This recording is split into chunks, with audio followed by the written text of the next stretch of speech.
Okay. Wait, A little louder. 1, 2. All right. All right. Okay. Thank you, Marco, for helping with some audio and video.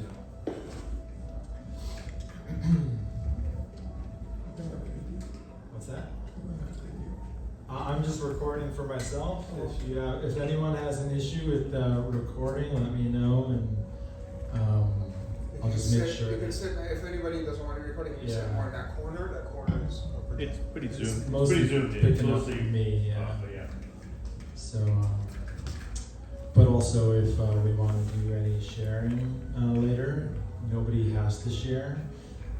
It's completely voluntary. And yeah, thanks everybody for coming. This is perfect. Thank you, Mike, for opening up the sanctuary. And we will be doing a group past life regression, and would like to maybe just open up to hands to see if anyone hasn't done anything like this before. So we know it's completely new for anyone or everyone. Seems like at least half the room has never done this before. So I'll give you a rundown of what it looks like, so you have an idea of what you're getting yourself into. Basically, this is a guided hypnosis meditation, visualization meditation. So I will lead you through my voice into a trance hypnotic state. And what that means is we're just going to slow our brainwave patterns down. If you've heard of hypnosis before, that's what's happening. Our brainwaves slow down. We become more susceptible to a program that somebody or anything can feed into you. And in our waking state, we are operating in a beta level brainwave. So when we're walking around, we're going about our business all day, we're in a beta state. As soon as you turn music on and close your eyes, you enter an alpha state. So you're in like a slight hypnosis state when you are closing your eyes, maybe meditating with yourself. You're actually entering a slight hypnosis state.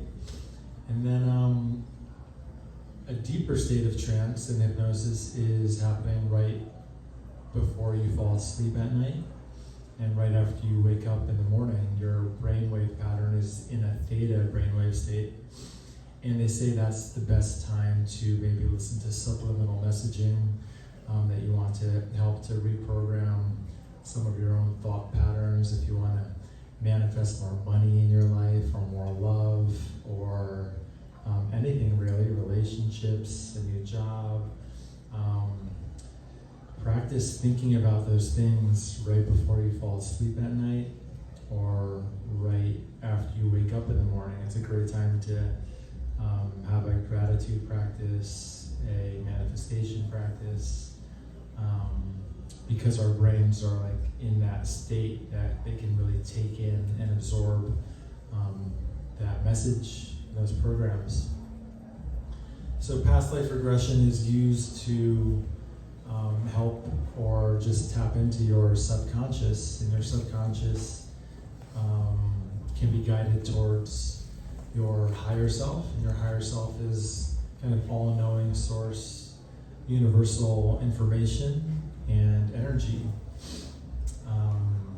And we use that in one-on-one sessions. I use that in one-on-one sessions with people to help them overcome blocks, obstacles, health conditions, so that they can get their egoic mind out of the way, their personality, the kind of masks that we put on every day, so that we feel safe and confident in the world, and the persona that we've designed for ourselves to attract certain things in our life. We end up creating all these different masks. And these masks aren't necessarily us, but they're tools that we use to stay safe or to get something.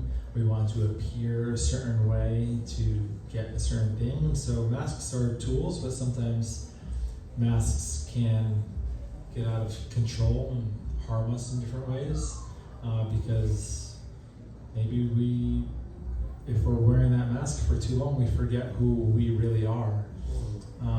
And there's so much power in kind of knowing who you really are. And once we see the power of tapping into ourselves for who we truly are and not the masks that we're wearing, that ego kind of dwindles away and the real magic of life can come forward.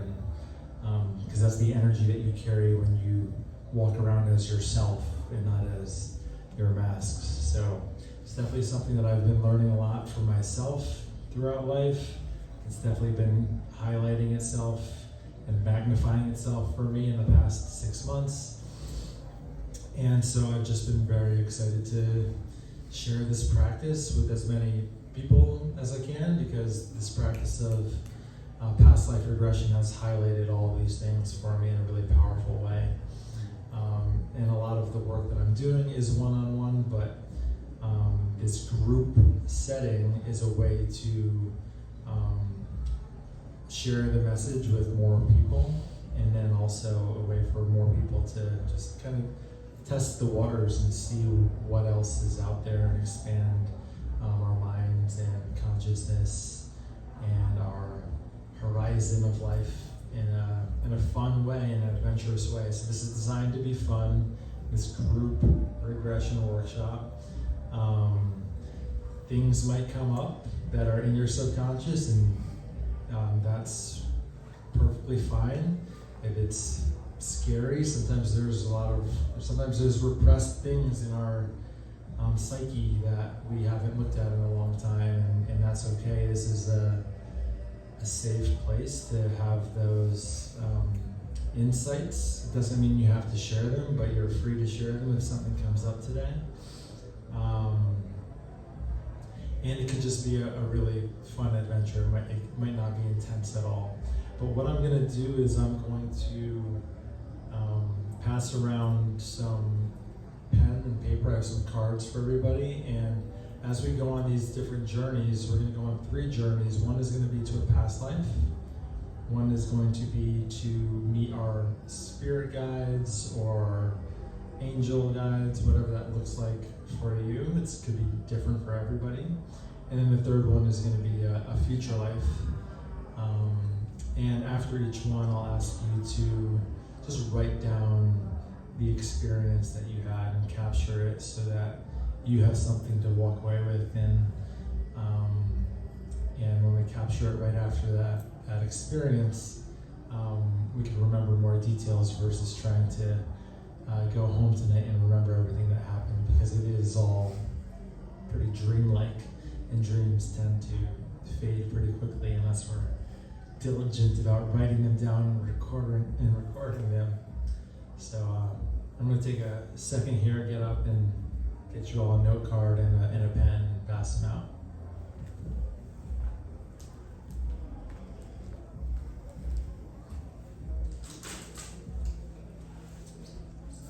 Give each of you 3 cards because there's going to be 3 journeys. You're welcome.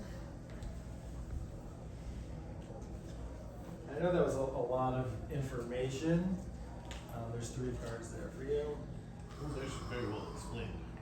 And I want to be mindful of time.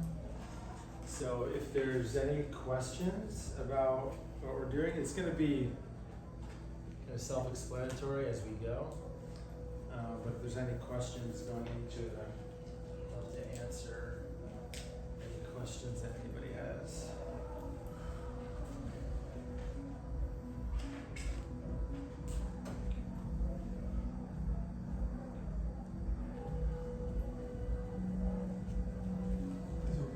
Yeah. What is beyond theta is? Oh, it's beyond theta. That's So dream, like yeah, when you're like dead asleep, you're in delta. delta. That's like, yeah. That's The really, gamma's the fast one, right? yeah. Camera's what? The really fast one. That's higher than, we're in beta, and there's high beta, and then there's gamma, which is like a really, like a spiritual experience or some kind of. So the method that I was trained in and learned was called QHHT. That's Quantum Healing Hypnosis Technique. It was designed by Dolores Cannon, if anyone's heard of her. She designed this over a 40-year career.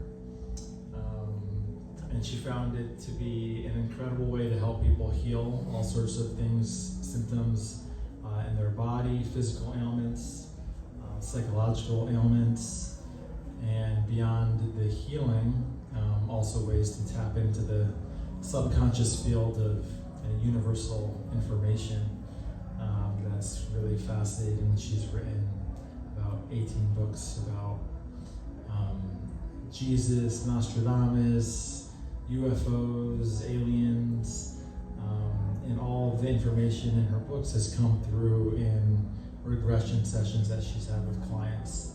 And her clients were people just like you, who didn't know that they could tap into that universal knowledge. So a lot of that was, when I learned about it, attracted me to the practice, and now sharing the practice. If something happens in your journey and you feel like you're not getting what you think you should be getting, that's your left kind of brain trying to take over. That's your analytical, practical brain that helps you solve math equations and problems. So we're really trying to step away from that left brain and move into the right hemisphere, which is where our creativity is and our imagination, and it allows us to freely dream and become creators and tap into that higher sense of life and life beyond just finances and getting things right or wrong. It's a more dreamy state of living, and that's where a lot of artists live in their right hemisphere more. They tend to be not as good at doing their own accounting because they're not as left brain dominant. And more men tend to be more left brain dominant for whatever reason. But we all have the tools to do both. And it's kind of what we flex more of the time, they're our muscles. So in this moment right now, you might just close your eyes and take a deep, slow breath and just visualize activating the right side of your brain, that creative side, that dreamy side, that side that was dominant when you were a kid, and it didn't matter what was going on in life because you could dream about whatever you wanted to dream about, and it was so real for you. Maybe you might have dreamt you were in a spaceship, but you're just playing with a cardboard box and you're going to the moon, and your parents didn't know what you were doing, but you didn't care because you were going to the moon. So we're going to be activating that side of our brain today and stepping away from that analytical side, giving our brains a minute, an evening to relax and enjoy and forget all of our problems, the problems that we exacerbate because I don't know why we do it. We like to be self-inflicted and harm ourselves, and we don't have to do that. And we get to cultivate practices like meditation and mindfulness and surround ourselves in loving communities where we can let our guards down, where we can take those masks off, where we can become the best 5-year-old self that we remember, or 3-year-old or 7-year-old or If you feel like you had a shitty childhood, you know that you could have had an amazing childhood, and it doesn't matter because we're all just living our own life experiences, learning different things at different times, and knowing that we have the power inside each and every one of us to go back into that dream state, flex that dream state, flex that creativity, and live in love.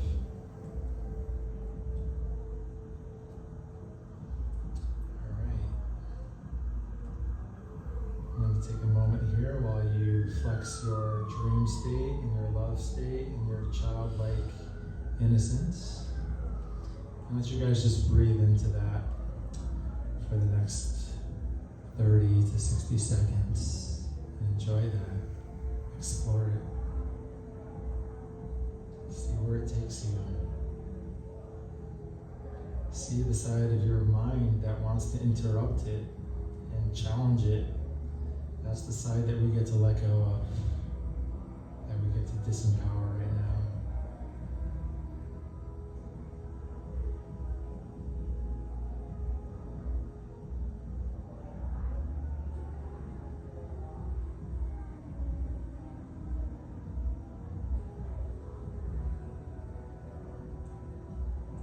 And as we tap into this place, we're not seeing with our eyes. We're seeing with our minds, we're imagining, we're visualizing, and this imagination, this visualization doesn't necessarily need to be pictures like a movie, although it could be. That's a beautiful way to visualize and imagine, but it could also be sensations, all sorts of sensations, and we have a lot of senses, so we can just feel something and know what that feeling means and feels to us. We can hear something.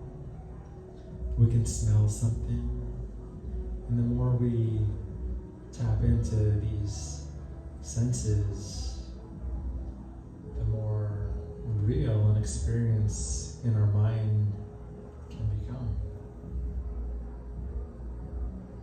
And all of our senses are always trying to communicate with us, whether from the outside in or the inside out. Typically, we're experiencing our senses from the outside in, having a lot of sensations. If you touch a hot plate, you're going to feel it, you're going to pull your hand away, you're not going to touch the hot plate again. But think about trying to reverse that sensation and have the feeling from the inside first. It doesn't have to be the hot plate, it could be hearing a waterfall. You don't necessarily have to be hearing from the outside in, you could be hearing from the inside out.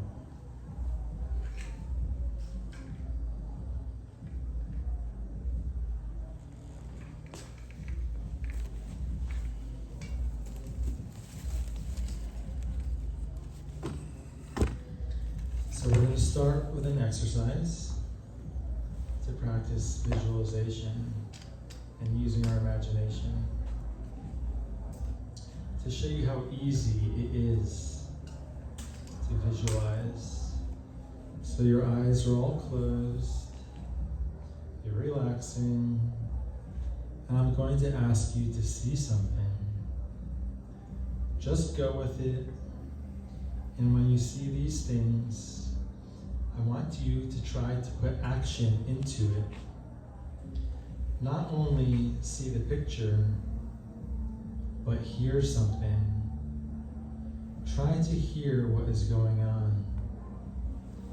Put sound in it. Put activity in it. Also, try to bring in smells if you can. We want to get all of your senses activated. Try to see if you can smell, if you can hear, and if you can see. And fill the scene full of details. Okay, just relax, eyes closed, and let the pictures come. You are standing on the corner of a very busy street. in a big city